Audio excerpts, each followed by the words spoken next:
What's up, everybody? This is Drew Ray Tanner. I'm an actor, a musician, I'm an amateur magician, and I am super excited to be joined today with Dylan on the YOUNGA Forum to talk about inclusion and social justice all around the world.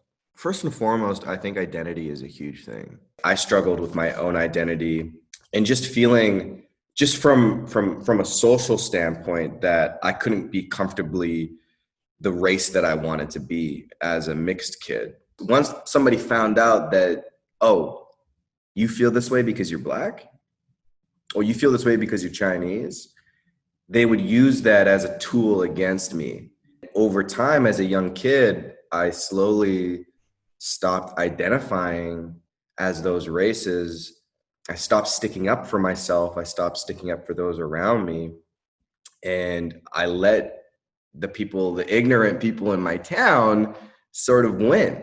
I think that people are mostly afraid of what they don't know. And we have to look towards people that simply don't know something and they might be afraid of something and try to educate them on that. It's something that I'm deeply passionate about right now. And just sort of saying, you know what, it took me 10 years. It took me 10 years in the acting community to finally be like, you know what, this is who I am. I'm comfortable with my racial background. I'm comfortable with who I am and my identity. I'd love to hear, your story and what you have to include in this as well. It was interesting listening to the part of your story where you talk about it taking you 10 years to finally be able to own your identity and to feel comfortable and confident speaking out about it. I can completely relate to that. And I think it took me about 15 years to really get comfortable enough to say confidently that I'm a Black queer man and I'm an actor and I'm a writer and a singer and a dancer and I'm all of these things that make up the whole of what you see in front of you. And every piece of that is just as important, and no one piece is more important than the other. Bring your full self to everything that you do. And what I have found is when I do that, the work is so much more meaningful, it's so much more authentic, and it reaches so many more people. I find that I'm able to do more good in the world when I allow myself to be seen fully. I think the thing that you said that really resonated with me is that show up completely embracing who you are and that everything will be more meaningful. And I think it's a little easy to say, after the 15 years or the 10 years to say, you know what, if I was you back then, I would have done it, right? And I think it would become a lot more easier for people to sort of show up and be like, well, I know that I see something that sort of represents myself in your company, and therefore I am going to be completely okay with showing up and presenting you an authentic version of myself so that you can make a great decision. But if I know that the people sitting behind those walls don't represent me, the challenge is harder. Not to say that we're not going to accept that challenge, but the challenge is harder. So it needs to come from this systemic pyramid. It needs to start from the top as well.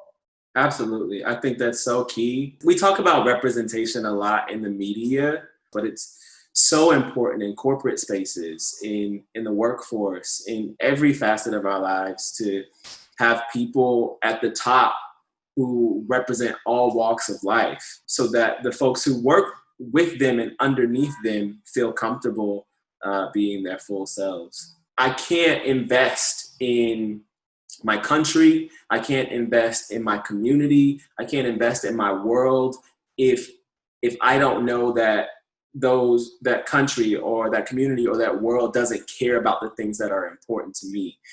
We don't just need the kind of change that allows for representation in the media, but we need the kind of change that creates representation of all kinds in every facet of life. So many of these issues are so nuanced, and I'll explain it in one example as well. At the end of the day, I really want the person who's right for the job. I don't want somebody to be hired just based on their race or because they check this diversity box or whatever. I don't want somebody to lose a job or a position to somebody else who's less qualified. That's not what I want.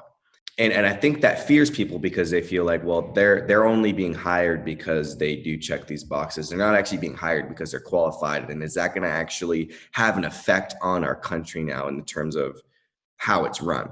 We need to realize that there are people that are qualified for these jobs, and we need to do our best to find the best qualified person. I don't want somebody to use race as just a checklist. I want them to see that that's a point of strength, because they do have a background that is different than ours and is going to offer a different perspective, along with being very qualified for the job.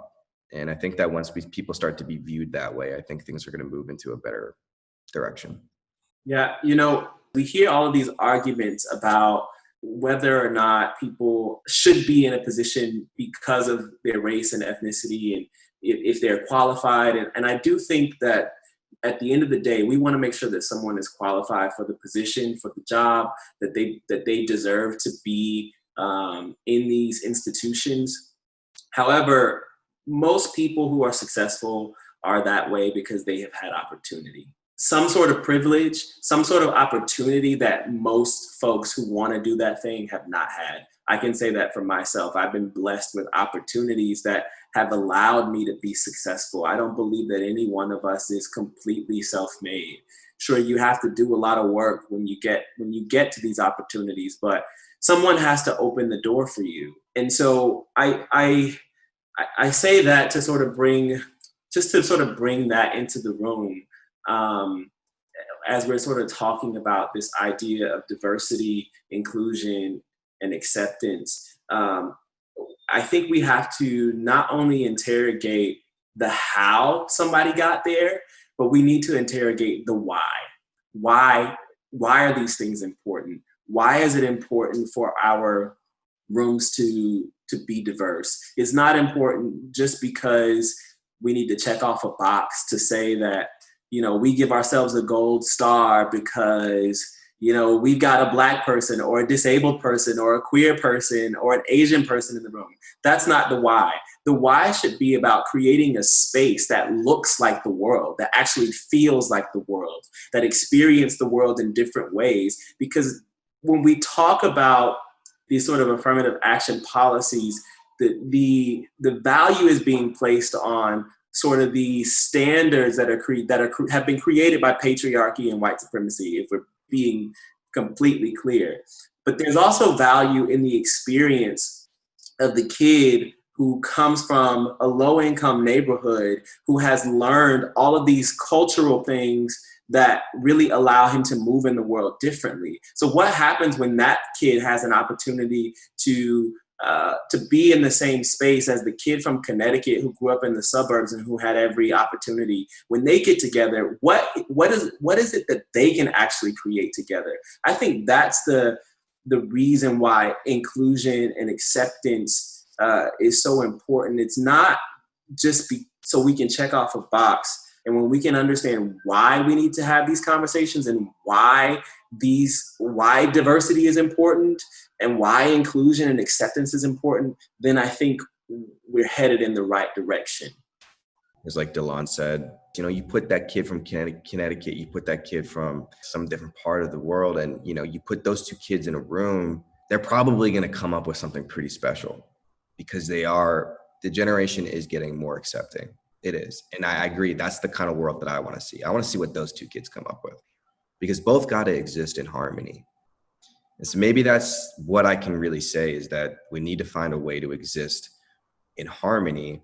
And I think that, you may disagree with somebody and you may not truly understand their values, but there is a way for us to exist in harmony. And again, people fear what they don't know. You should also not be afraid of what you don't know.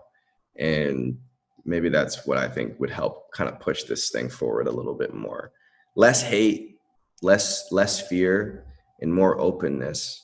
There is hope, and I see it in young people. And so I just want to encourage the young people that are watching by saying, I see you and your voices matter, and you are the reason that so many of us do the work that we do. So just keep hope, keep fighting for your ideals, and don't lose your light.